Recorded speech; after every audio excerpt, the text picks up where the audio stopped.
I'm Eddie Gibson, Reverend Eddie Gibson. If you are looking for a title, well, I just go by Eddie Gibson, and I'm originally from Liberia, West Africa. And I've been in Birmingham almost 30 years. I'm a minister and a missionary, to be specific. I do pastoral work and I do evangelism. Well, I come from a small remote village in West Africa. It's remote. You still have to walk to get to most places there. People still bathe in the creek.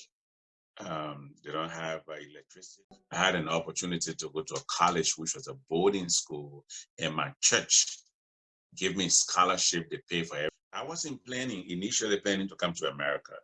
After college in Liberia, I got married, settled down, and I was working for a church. But then the Civil War broke out in our country.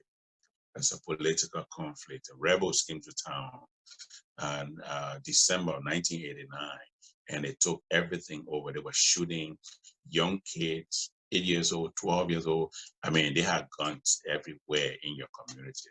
So when the rebels took control of the country, we got trapped. We were like quarantined for months in our home. You couldn't go anywhere.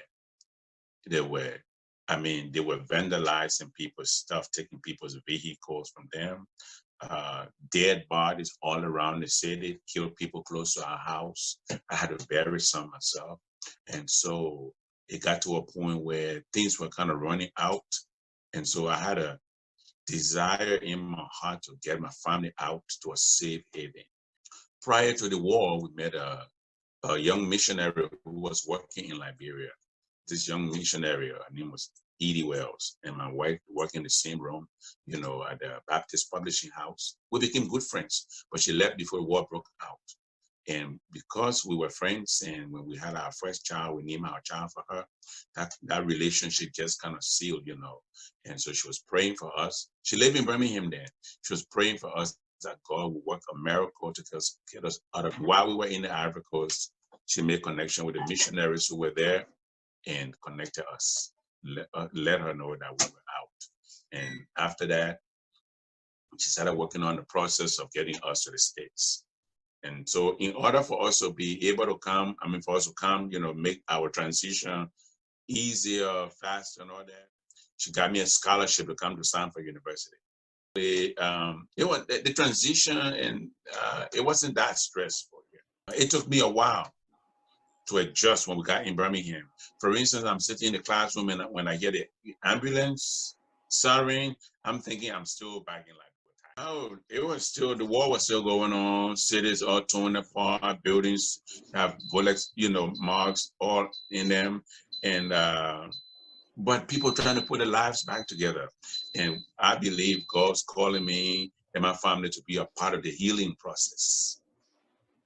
So we were there with people who were rebuilding their lives, whose husbands had been shot, children got separated, trying to rebuild their family behind rebel held territory. So yeah, and I'm ministering to that kind of community. About 20 years ago, we started a school in my village. It's called the Marla Age Code Mission School. It's pre-K to middle school level, and that's been going for almost 20 years. And then we started another school near the city, pre-K through high school. We've been doing that for like 15 years on that one.